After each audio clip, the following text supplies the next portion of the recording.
আজকের ভিডিওতে আমরা আলোচনা করব একটি গুরুত্বপূর্ণ subject research methodology and statistic, যেটা আমি নিজেও A+ পেয়েছি। এই সাবজেক্ট আসলে খুব সহজ, কিন্তু অনেকেই ভয় পায় আর টেনশনে ভুল করে ফেলে। কিন্তু চিন্তা করার কিছু নেই, আজ আমি তোমাদের জন্য একদম সহজভাবে বোঝাবো, যাতে তোমরাও খুব সহজেই ভালো মার্কস বা A+ পেতে পারো। চলো শুরু করি। আজকের টপিক সহসম্বন্ধ। আমরা যদি মোটামুটি একটি অঙ্ক ভালো মতন বুঝি, তাহলে আমরা মোটামুটি সব অঙ্কই করতে পারবো সহসম্বন্ধের। তাহলে আমরা 2021 সালের একটা প্রশ্ন দেখব। এখানে আমরা দেখতে পাচ্ছি যে এক্সের মধ্যে মোটামুটি কতগুলো ইনফরমেশন দেওয়া বা উপাত্ত দেওয়া, ওয়াইয়ের মধ্যে কতগুলো ইনফরমেশন বা উপাত্ত দেওয়া রয়েছে। মোটামুটি আমরা যে গুনি কয়টা হয়, এখানে 1টা 2টা 3টা 4টা 5টা 6টা 7টা 8টা, অর্থাৎ এখানে আমাদের 8টা সংখ্যা রয়েছে। এই অনুযায়ী আমাদেরকে সারণী বা ঘরগুলো সাজাতে হবে। তাহলে আমরা অঙ্ক প্রথমে শুরু করি। যেহেতু আমরা খাতায় অঙ্ক দিব, পরীক্ষার সময় লিখব, তাই আমি খাতার মধ্যেই ভালো মতন লিখে চেষ্টা করব বোঝানোর জন্য, যেন তোমরা বুঝতে পারো যে খাতার মধ্যে কীভাবে উপস্থাপন করতে হবে। তাহলে যাক, শুরু করি। আমরা এক্সাম্পল হিসেবে 2021 সালের গ নাম্বার প্রশ্নটা দেখছি। একটা করলে আমাদের মোটামুটি সবগুলো সহসম্বন্ধের অঙ্ক পারা উচিত, কারণ সবগুলো সেম সূত্র, সেম নিয়ম এবং সবই এক বলতে গেলে।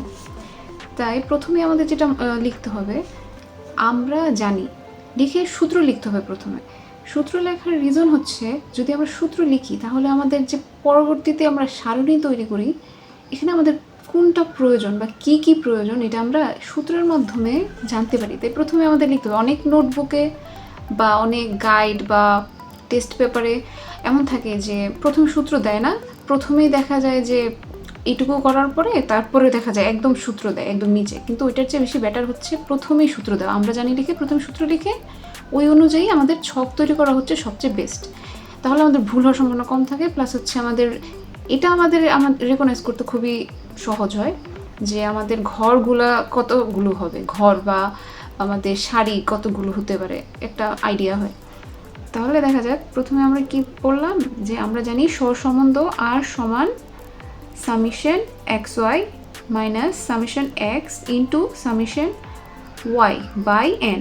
তারপর হচ্ছে কি root over second bracket summation x square minus summation x whole square by n second bracket summation x square minus summation y whole square n. তারপর হচ্ছে আবার আমাদের কি সেকেন্ড ব্র্যাকেট।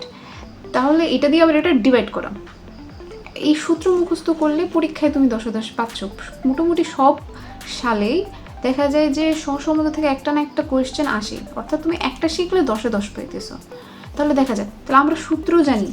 সূত্র জানানোর পর আমরা যেটা করতেছি, এটা হচ্ছে আমাদের উপাত্ত এক্স এবং ওয়াই। উপাত্ত হচ্ছে আমরা প্রশ্ন থেকে দেখে লিখব। প্রশ্ন থেকে দেখে লেখার পর যেটা হবে, এটা সুন্দর করে সাজাবো। অনেক জায়গায় বাংলাতে থাকে, অনেক জায়গায় ইংরেজিতে থাকে। আমার জন্য ইংলিশে উপাত্তগুলো বা এই সংখ্যাগুলো সহজ, তাই আমি এভাবে লিখেছি। প্লাস হচ্ছে আমাদের ক্যালকুলেটরে টাইপ করতে গেলে বা যখন আমরা হিসাব করি, এতে আমাদের যেহেতু ইংলিশ, এই জন্য এইখানে আমাদের ইংলিশ সংখ্যাটা লিখলে একটু হিসাব নিকাশে একটু সুবিধা হয়। আমার কাছে মনে হয় এটা বেটার, তাই আমি ইংলিশ সংখ্যা ব্যবহার করি, যেটাকে বলে আর কি। তাহলে এক্স ওয়াই, তারপর দেখো আমরা কি পাচ্ছি। আমাদের প্রয়োজন কি আগে এটা দেখা উচিত। আমাদের প্রয়োজন এক্স ওয়াই আমরা প্রশ্ন থেকে পেয়ে গেছি। তারপর হচ্ছে আমাদের প্রয়োজন হচ্ছে এক্স স্কোয়ার, আবার প্রয়োজন হচ্ছে ওয়াই স্কোয়ার, আবার প্রয়োজন হচ্ছে এক্স ওয়াই। তাহলে আমরা কি করব, এই যে এক্স ওয়াইটা বের করব। এটার মানে হচ্ছে কি, এই যে এটা আর এটা গুণ, অর্থাৎ এটা আর এটা গুণ করলে আমরা পাচ্ছি এটা। যেমন ধরো যে 11 ইন্টু তারপর হচ্ছে কি 8 আমরা যদি গুণ দিই, তাহলে এই যে আমাদের 88 হচ্ছে। এরকমভাবে সবগুলো বের করতে হবে। তারপর হচ্ছে আমাদের কাজ এক্স স্কোয়ার বের করা। এক্স স্কোয়ার মানে কি, অর্থাৎ এই যে আমাদের কই এক্স আছে, এইখানে এক্স। তাহলে আমাদের হচ্ছে 11, এই যে এখানে দিলে এই যে এক্স স্কোয়ার, তারপর হচ্ছে ইকুয়াল দিলেই আমাদের কত হচ্ছে, বের হয়ে যাচ্ছে 121। এই যে আমাদের 121। এরকমভাবেই সবগুলো করতে হবে। তারপর যেমন এখানে পরবর্তী সংখ্যা কি আছে, 13। আমরা লিখতে পারি 13, তারপর হচ্ছে স্কোয়ার ইকুয়াল, এই যে রেজাল্ট এই যে এখানে লিখতে হবে। একইভাবে ওয়াই স্কোয়ার বের করতে হবে। এই যে ওয়াইয়ের উপাত্তগুলো এখানে আছে, শুধু এই যে এটাকে এই ক্যালকুলেটরের মাধ্যমে স্কোয়ার করে জাস্ট বসাতে হবে। তারপর যেহেতু আমাদের সূত্রে বলা হয়েছে যে সামিশন অর্থাৎ যোগফল, যা তাই সবগুলোই আমাদের ঘুরে ফিরে যোগফল বের করা লাগবে, কারণ এক্স আছে, এক্স স্কোয়ার আছে, তারপর হচ্ছে আমাদের এক্স ওয়াই আছে। এই জন্য প্রথমে তাহলে আমরা কি বের করলাম, এক্স। এই যে এটা হচ্ছে আমরা ক্যালকুলেটরে একসাথে যোগ করে দেবো। এই যে এখান থেকে এ পর্যন্ত লিখে জাস্ট প্লাস দিলেই আমাদের আনসারটা বের হয়ে যাচ্ছে। তো যোগফল, এটা হচ্ছে কি যোগফল, এক্সের এই সবগুলোর যোগফল। এটা হচ্ছে ওয়াই, এই যে ওয়াইয়ের সবগুলো ইনফরমেশনের যোগফল। এক্স ওয়াইয়ের সম্পূর্ণ ইনফরমেশনের যোগফল হচ্ছে এই যে এটা। তারপর হচ্ছে এক্স স্কোয়ার, তারপর হচ্ছে ওয়াই স্কোয়ার। এখন আমাদের কাজ হচ্ছে সহসম্বন্ধের সূত্রটা আবার ভালো মতো লেখা।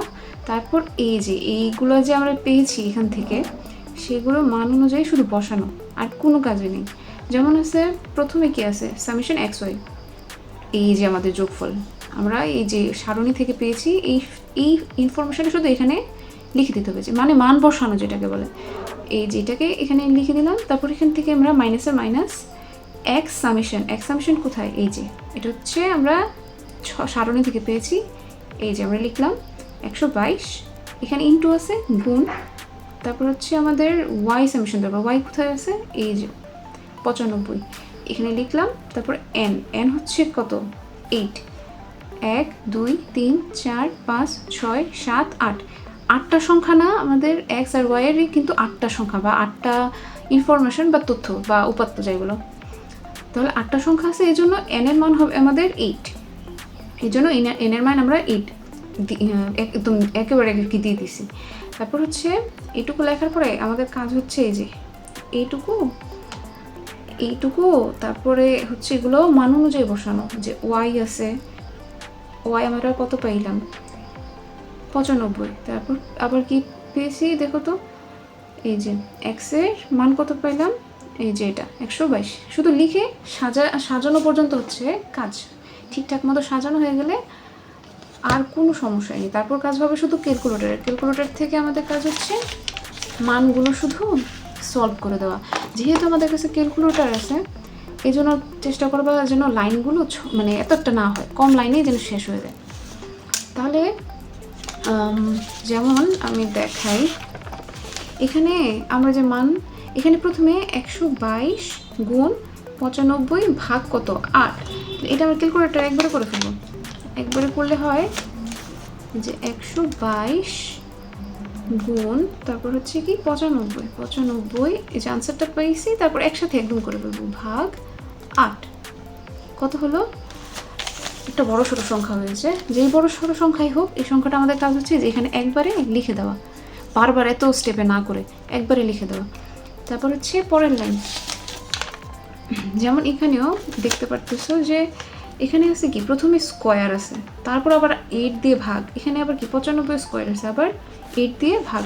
তো এটা আমরা একবারে করে ফেলবো, যেমন 1 2 2 স্কোয়ার এত হয়েছে। তারপর এটাকে আবার ডিভাইড দিয়ে 8 কত হচ্ছে, এটা আবার যতই হয় ওইটা আবার কই লিখে দিব, এই যে এখানে ডিরেক্ট নামাই দেব। এটাও একইভাবে ডিরেক্ট নামাই দেব। তারপর কাজ হচ্ছে ক্যালকুলেটরে এইটা বিয়োগ করে আমরা পাচ্ছি এটা। আমাদের কাজ এইটুকু, এটা নামায় দেওয়া এই পর্যন্তই। তারপর এই যে আমরা এখান থেকে যে সংখ্যাগুলো পেয়েছি সেগুলো হচ্ছে বিয়োগ করা। এই যে এটা থেকে এটা বিয়োগ করা, এটা থেকে এটা বিয়োগ করে শুধু নামানো। আর যেহেতু এখানে মধ্যে কোনো চিহ্ন নাই, যোগ বিয়োগ কিছু নাই, এর মানে সেটা কি, গুণ। তো আমরা গুণ বসাচ্ছি। এরপর হচ্ছে এটা কি করতে হবে, ক্যালকুলেটর শুধু গুণ করে দিলে হবে। যে এটা 9.5 গুণ কত, তারপর হচ্ছে 112.875 গুণ করার পর আমরা যা পাই সেটা শুধু নিচে লিখে দিলেই হচ্ছে। এইখানে যে রেজাল্টটা পাইছি, এই যে এটা হচ্ছে সেই রেজাল্ট। মানে দুইটা গুণ করে, এই যে এটা আর এটা গুণ করে শুধু এখানে আমরা রেজাল্টটা দিয়ে দিছি, যা আছে তাই। তারপর এটার কাজ হচ্ছে কি, এই যে এটা না মুছে একদম ডিরেক্ট করে দিলে এই যে আমরা আনসার পেয়ে যাইতেছি।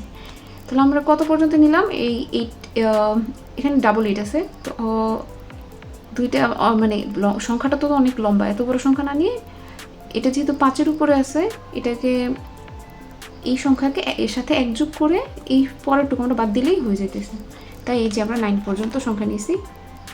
সংখ্যা নেওয়ার পর এই যে উপরে যে সংখ্যাটা ছিল ওইটা দিয়ে শুধু এটা ভাগ করে দিছি, যে 2.25 ভাগ হচ্ছে আমাদের 94.729।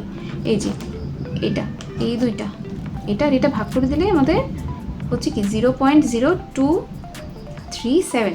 যেহেতু 7 আছে তাহলে আমরা এই 3 পর্যন্ত সংখ্যা রাখার জন্য 7কে কী করবো, 7এর কাছ থেকে মানে বাদ দেওয়ার জন্য আমরা 1 শুধু এই সামনের সংখ্যার সাথে যোগ করে দিলে হয়ে যাচ্ছে। যেহেতু 5-এর থেকে বড় সংখ্যা থাকলে আমরা 1 যোগ করে সংখ্যা মানে কমে আনতে পারি। তাহলে কাজ হচ্ছে কি 3-এর সাথে 1 যোগ করে 4 বানানো।